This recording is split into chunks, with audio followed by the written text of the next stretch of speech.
Hello class, welcome back बच्चों। तो प्यारे बच्चों, स्टार्ट करते हैं नया लेक्चर। बाबू आज एक नए कंसेप्ट से रिलेटेड चर्चा को शुरू करेंगे। आप मेरे साथ साथ ना पहले एग्जाम्पल लिखो। बेटा मेरे को वैसे आज 3 नए कंसेप्ट कराने हैं। देखो, होपफुली तीनों करा पाऊँ आज ही खत्म। फटाफट से मेरे साथ साथ लिखना।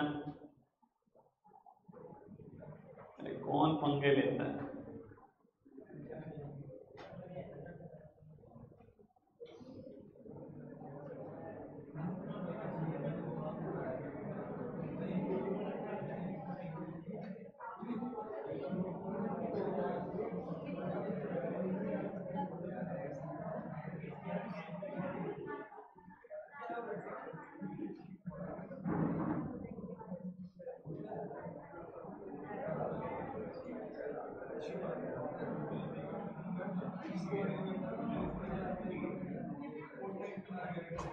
बस।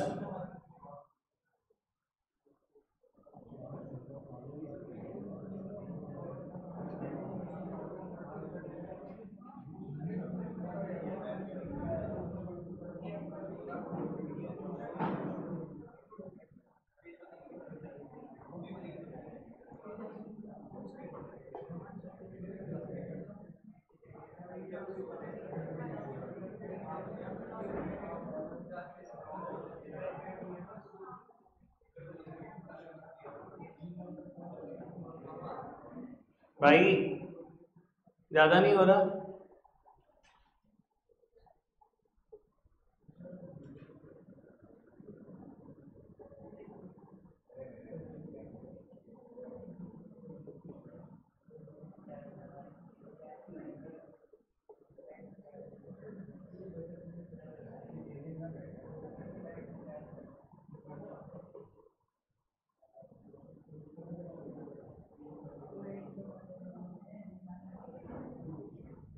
शिवम भाई रुक जाओ।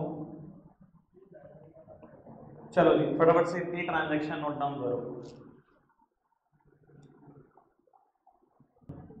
बेटा इन सारी की सारी ट्रांजैक्शन में एक बात कॉमन है।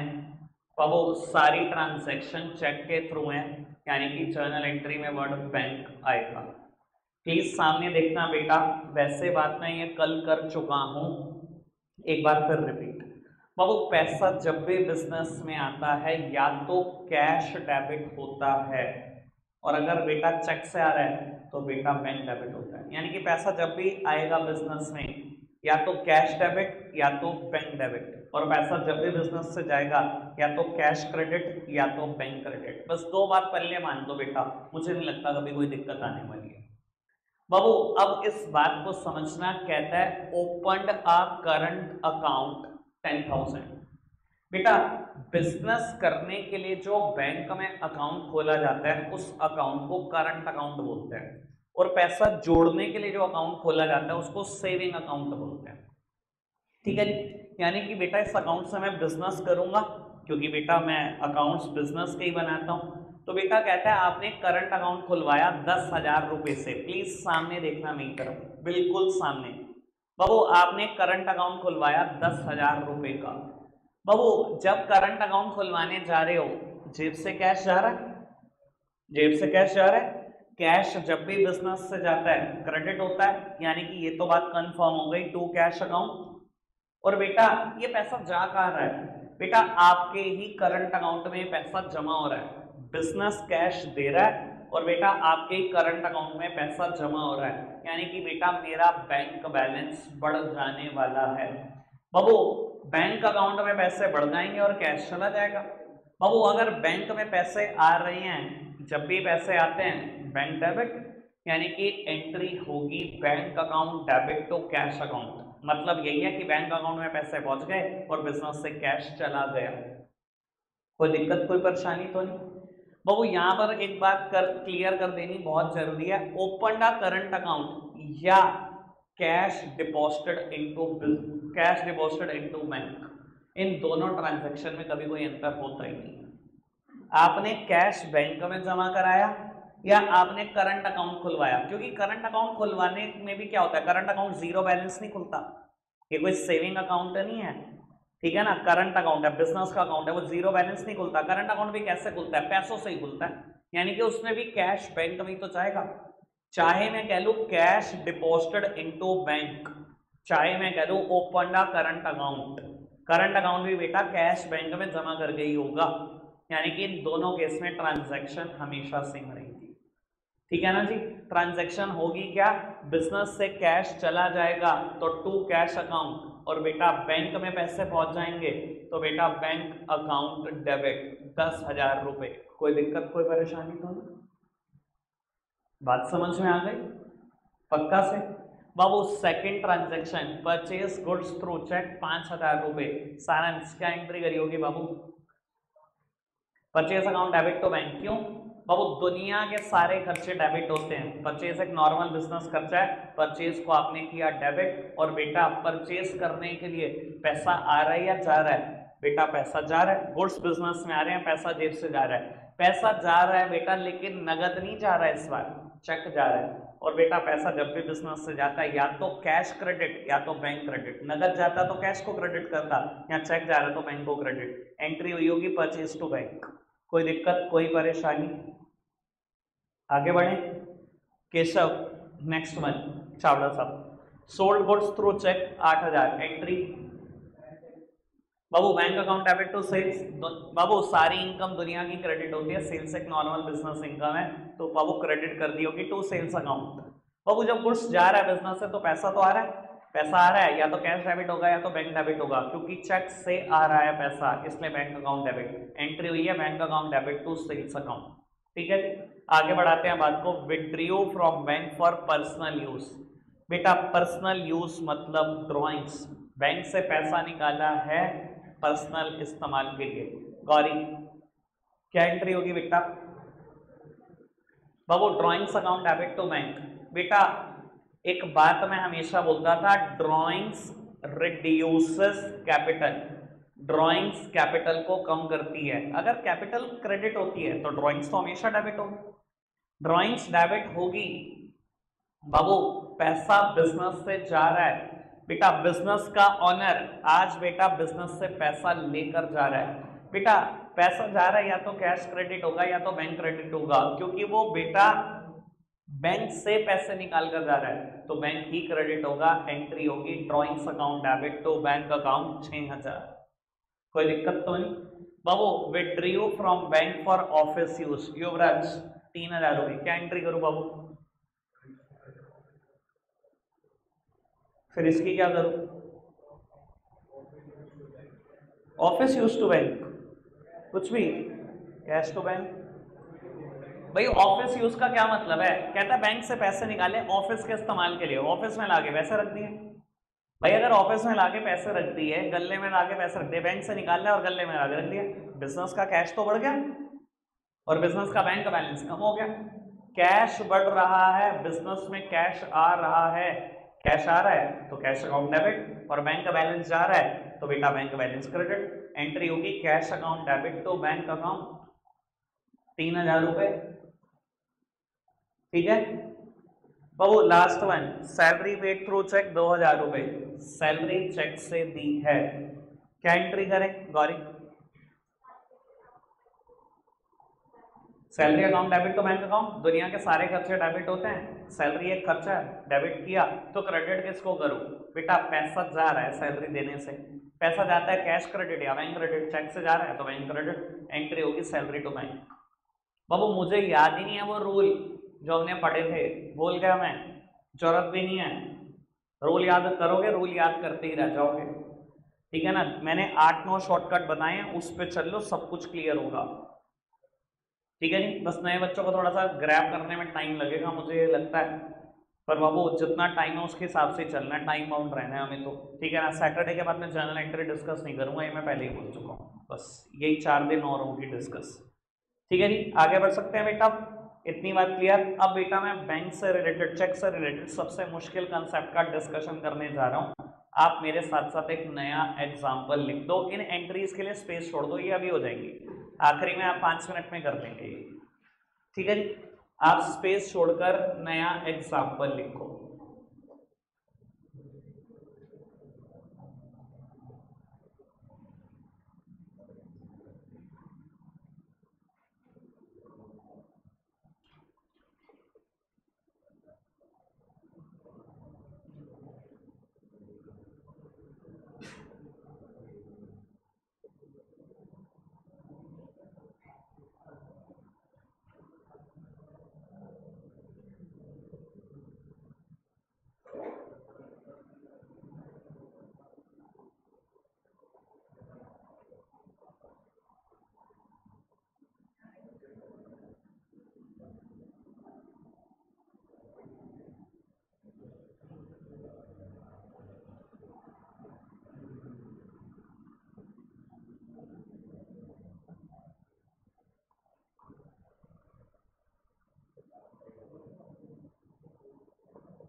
बिल्कुल सामने। बेटा अगर आप देखोगे एग्जाम्पल जरूर एक दिखाई दे रहा है। बेटा मेरे हिसाब से ये 3 अलग अलग केस हैं और बेटा मैं इन केसेस से ना चेक के बारे में बहुत बहुत बड़ा कंक्लूजन देने वाला हूँ आपको।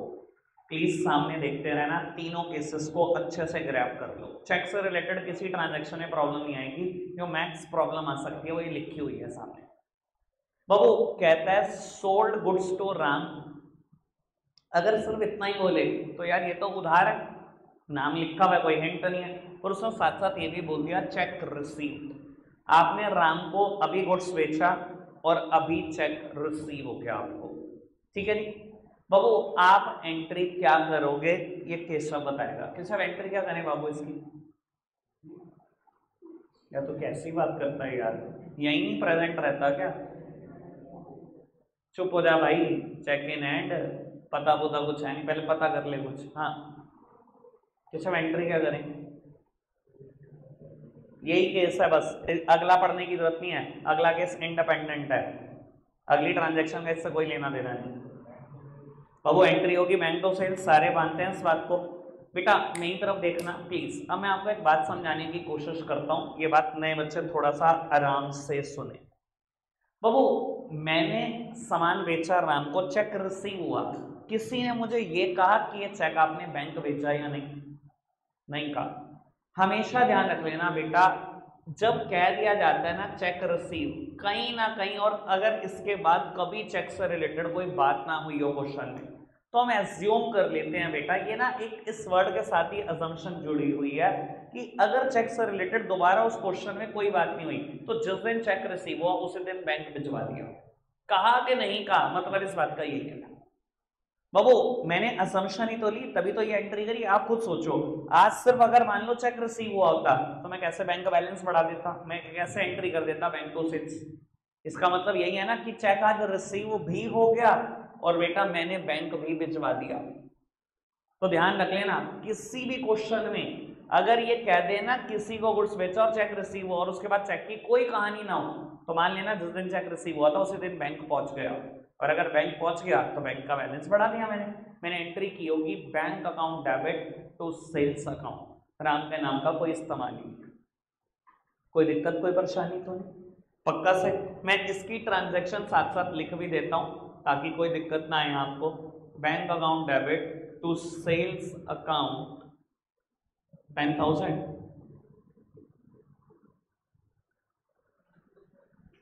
बाबू नेक्स्ट ट्रांजैक्शन इधर देखना। एक दिन कहता है, कोई भी दिन हो सकता है ये, मान लो 26 ऑफ मई, कहता है sold goods to Ram, Ram को गुड्स बेचा। कुछ एंट्री क्या करेंगे भाई? Sold goods to Ram, entry करेंगे राम डेबिट टू सेल्स। बेटा उधार पर गुड्स बेचा है, क्योंकि सिर्फ नाम लिखा हुआ है, कोई हिंट नहीं है, सेल्स हमेशा क्रेडिट होती है, तो डेटर डेबिट, एंट्री की होगी राम टू सेल्स। बाबू अगले दिन ट्रांजैक्शन होती है, कहता है cheque received from Ram on the next day. बाबू अगले दिन चेक आ गया है राम से। बाबू उसके बाद कोई भी हिंट नहीं है क्वेश्चन में। बाबू यानी कि जिस दिन चेक आ गया उसी दिन बैंक में चला भी गया। कोई कुछ नहीं कहेगा तो हम तो यही मानते हैं, जिस दिन चेक आया उसी दिन बैंक में चला गया। बाबे फिर एंट्री क्या करो इसकी? यार कैसी बात कर रहे हैं, क्यों इतना उतावला रहता है? चेक इन हैंड का क्या मतलब होता है? जब मैंने बैंक भिजवा दिया तो बैंक का बैलेंस नहीं बढ़ेगा, मैं एंट्री करूंगा बेटा बैंक टू राम। बाबू चेक रिसीव हुआ है राम से ऑन द नेक्स्ट डे, यानी कि अगर 26 को गुड्स बेचा तो 27 को चेक रिसीव हुआ है, और पूरे क्वेश्चन में कहीं कुछ नहीं कहा, तो बेटा जिस दिन चेक रिसीव हुआ उसी दिन बैंक भी चला गया। अगर बैंक चला गया तो मेरा बैलेंस बढ़ गया होगा, एंट्री हुई होगी bank account debit to Ram. मैं बेटा दोनों ट्रांजैक्शन का मतलब समझाने की कोशिश करता हूं। पहली एंट्री करिए आपने Ram debit to sales account 10,000, दूसरी एंट्री आपने करी bank account debit to Ram. Please बेटा इसका मतलब समझने की कोशिश करो, जर्नल एंट्री बहुत कुछ चीख चीख के बोलती है। बाबू इन दोनों ट्रांजैक्शन का कंक्लूजन क्या निकला? कंक्लूजन यही निकला भैया, राम को मैंने डेटर बनाया था, उससे पैसे आ गए हैं, उसे बुक से खत्म कर दो। यानी कि बेटा सीधी सीधी सी बात, बैंक का बैलेंस बढ़ा है और आपने सामान बेचा था इस वजह से बढ़ा है 10,000 रुपये। इन दोनों ट्रांजैक्शन का अगर मैं कंक्लूड करना चाहूँ तो ये मतलब निकलता है, एंट्री यही होगी, राम टू सेल्स 26 मई को, 27 जिस दिन चेक आया बैंक टू राम, कि राम की उधारी खत्म अब और बैंक का बैलेंस बढ़ गया है। कोई दिक्कत कोई परेशानी तो नहीं? घर बात समझ आ रही है आपको? दो गर्व भी तो है भाई। चलो जी, अभी तो फिलहाल मुझे एक पे भी गर्व नहीं है, पता नहीं क्या करेंगे ये। चलो पढ़ते हैं। देखिए बेटा, अब नेक्स्ट ट्रांसैक्शन सबसे ज्यादा काम किया है बेटा, कहता है सोल्ड गुड्स टू राम। अब नहीं, क्या एंट्री करूं बेटा? एंट्री करो Ram to sales, Ram debit to sales, उधार पे सेल की एंट्री है बेटा। बाबू next transaction, cheque received from Ram on the next day. बिल्कुल यही बात यहां पर भी लिखी है, पर अब मैं आपको देने जा रहा हूं बेटा प्रोटेक्ट।